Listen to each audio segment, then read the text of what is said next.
I'm gonna talk about Street Fighter 6 as a person who's played over 100 hours in this game in different versions of this game. So these are my facts, these are my opinions. This game is maybe one of the best beginner-friendly fighting games of all time. Why do I say that? Because it got the modern controls, the story mode, and the practice mode. I'm gonna go further deep into all these modes and share this video. I'm gonna first talk about the story mode. The story mode, or in the Street version, is basically you create your own character. You first start with the Luke's moveset and you fix his height, his shirt, basically his appearance, and you still would go through a story mode that you meet the different Street Fighters from around the world. So with Luke, then you go to Jamie, to Chun-Li, to blah to blah, to all the stuff, and it basically was the point of being strong. The story mode is about being strong. And this basically a good in the beginning of the game you have a little good cutscene explaining you that people still want to be strong in this day and age. And have you learned the Turkish of the story? You travel to different places, Canada, Japan, China, United Kingdom, Spain, all the stuff. It's very good, beautiful looking game. I have played in the Xbox Series version and the Nintendo Switch 2 version, so I have gotten both expansive versions of this game. Okay, the story mode is very good. The story is kind of fun. It's a good way to get introduced to the Street Fighter world, and a massive Street Fighter world. Cause I started playing with Street Fighter 4 and then Nintendo 3DS. It's just my favorite character was Judy. She's in this game. I play as Judy, and yeah, the story mode is very good. Teach you how to play basically. So there's some mini games with story mode teach you how to make special combos, and how to perfect dodge, and how to do all this stuff. I do combos. Cause this game has modern controls and assisted controls. Modern control basically a Super Smash Bros. Version of the game, I like to call it. One button does all the special moves like Y downside, Y front. Basically a Smash Bros. Version of the game. It's very good for people who are new into fighting or just prefer the Smash Bros. Style. Like me, I have played Street Fighter games all times before, but I enjoy the modern controls more, so I'll play modern control settings. And it's a very way to balance it, because if you have the classic controls, you hit it a little bit harder and you're a little bit tougher. But in the modern control, you have access to combos easier and have access to special moves easier. You can do it faster. And this is a very balanced game in my opinion. Then you go to the arcade mode. I forgot to add arcade mode.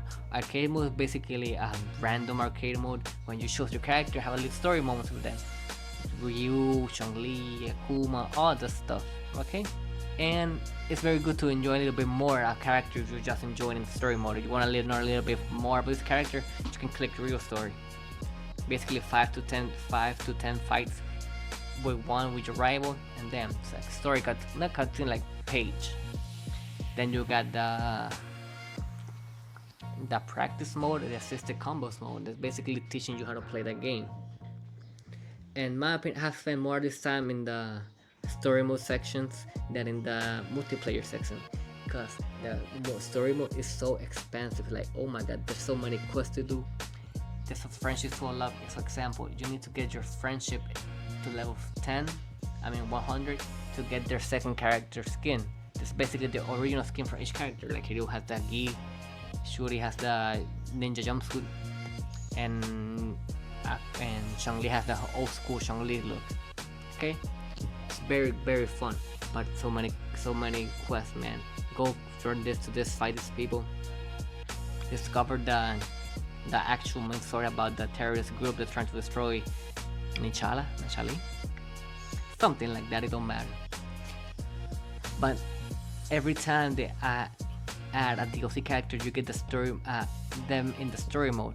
So it's an extra content for single player, and you don't need to pay for them. They're already there with the updates available. So when I first played them, I didn't pay for the DLC. The first time I played them, so I didn't have access to Akuma, to Terry, to Ed, to all those characters, right? But I had to play them in the campaign mode, story mode. So you know a little bit about the story. So I just know that Ed is a very good character. Like, boy, he got bucks of skills, he got gold for real. So it's very good. You don't need to pay for the DLC. If you want that DLC, you can get it. And they also you have rental fighter passes that you can borrow a character for 1 hour. So you can complete the arcade mode and have the art collection. So when you finish the arcade mode, You get some arts of the characters. Very cool if you're a fan of the collecting aspect of things. And then there's a multiplayer, the online multiplayer mode that has two versions, like the custom creator mode and the battle hub, I may add, and the rank version. The rank are where the sweats live, man. I've been stuck in gold and platinum with my favorite characters. I'm a Terry. But you said you didn't have DLC. I'm explaining that. I'm a Yuri, Terry, and Maritza player. And Ken sometimes. But I cannot leave gold. I had the Bean Diamond in the X version with Yuri, but then I lost a lot of rank matches, man. In the other version, I don't play like a lot of your avatar. Some people have strong ass avatars and some strong ass combinations, like the long ass arms with the native machete. I don't know how to explain it. It's like a machete with the wooden machete. I don't care, and it's very confusing, man. But then I bought it to the Nintendo Switch version. This game, in the Nintendo Switch version, is a game card. I mean, game key card. So I don't actually own the game, but you got a portable, and it's amazing, man. Having this game portable on the go is like top tier. So I can enjoy doing all the arcades in my time, do the story mode in my time. If I have a quick time to make a little quick round in the online mode, I can using internet. The only downside is like the graphics a little bit blurrier, but still plays the same frame rate and the same a little bit dumbed down graphics, but still the same game. And that's like amazing because I have already the Nintendo Switch is like 3 months old, 2 months old, and I have 80 hours in the Nintendo Switch version alone in Street Fighter. In the X will have a lot of more, and that mode include all the DLC. So I got access to Terry, to Elena, to Mia, Maya. I don't remember. To all and Bison, to all these characters, right?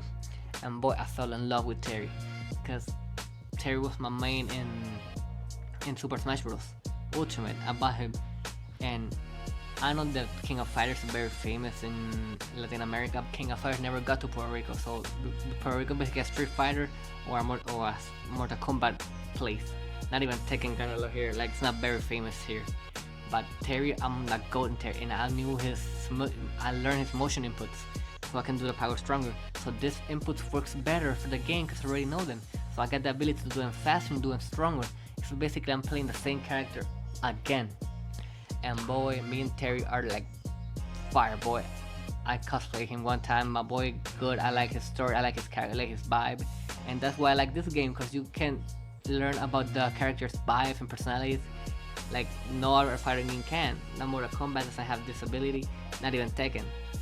But yeah, if you have to fight a one fighting game, if you want to buy one fighting game, Street Fighter is the game to buy.